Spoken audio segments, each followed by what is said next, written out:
The life, legacy, and accomplishments of Ferdinand Magellan. Ferdinand Magellan was an inquisitive Portuguese sailor and explorer who pushed the boundaries of exploration in the 16th century. He led and planned the first ever successful circumnavigation of the Earth, proving the Earth's round shape.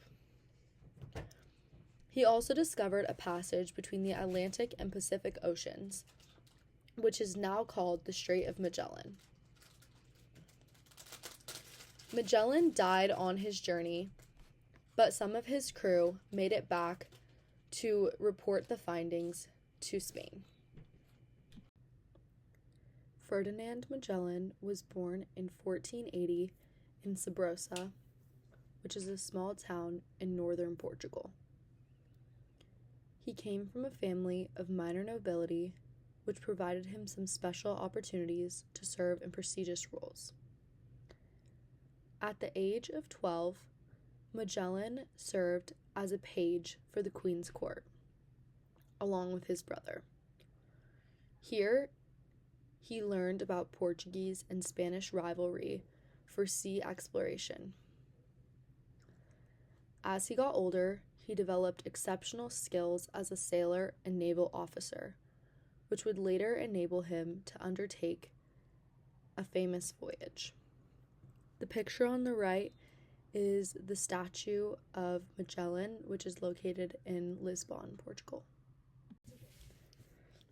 In 1501, Magellan began one of his first major voyages. He traveled to India, Southeast Asia, and Africa. He sailed for 7 years and gained valuable experience in navigation and military strategy. In 1513, he joined a large expedition to Morocco, where he joined 15,000 soldiers to challenge the Moroccan governor for not paying tribute to the Portuguese Empire. Magellan was wounded in battle and carried a limp for the rest of his life.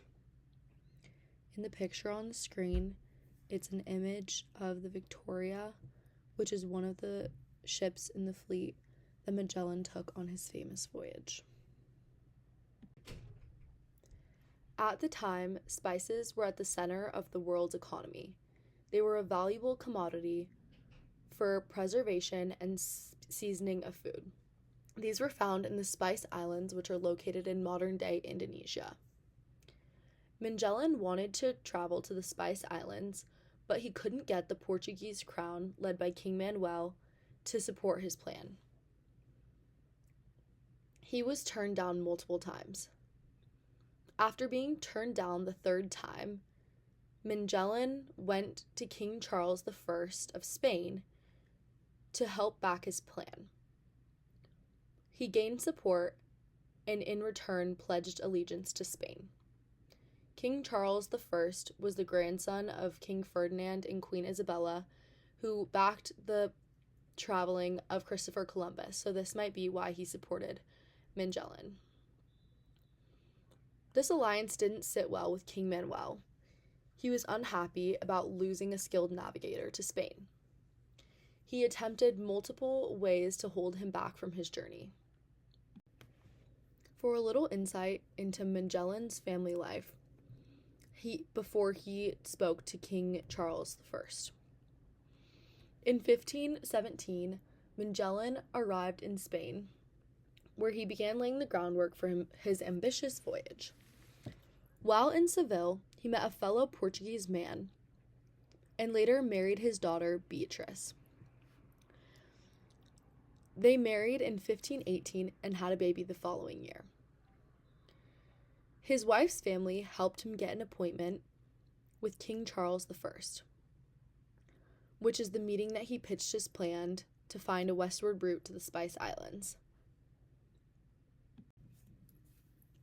Magellan set sail in September of 1519 with a crew of 270 men and a fleet of 5 ships. He led the crew in the flagship, the Trinidad. A month after departing, they reached South America.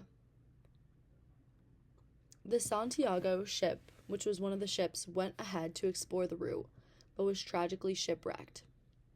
They divided up the people on board among the rest of the ships. The remaining crew traveled on and finally arrived at the strait, which would later be named the Strait of Magellan. By the time Magellan's fleet reached the Strait of Magellan, only 4 ships remained: the Trinidad, the San Antonio, the Conception, and the Victoria. The weather conditions were harsh, and the journey was not easy. The crew of the San Antonio forced their captain to leave and turned the ship back to Spain. Magellan's remaining ships reached the end of the strait after 1 month, where they entered the Pacific Ocean. The journey across the Pacific Ocean was also long and took a full 3 months before they reached Guam. The picture on the left is a picture from one of the crew members' journals, which arrived safely in Spain at the end of the trip, and it's the first map of the Strait of Magellan. So I thought that was cool to include. Geographically, the Strait of Magellan is a natural channel that connects the Atlantic and Pacific Oceans. It is at the southern tip of Chile and is a critical route for trade. This strait is between 2 to 20 miles wide and stretches about 350 miles long, making it a narrow but vital passage for Magellan, and especially for ships to travel between the 2 oceans. This map shows in the red where Magellan and his fleet traveled, and as you can tell, there are some very skinny passageways that would have made it really difficult to travel through. After reaching Guam, Magellan continued westward and arrived in the Philippines. There, he attempted to convert the people of Cebu to Christianity.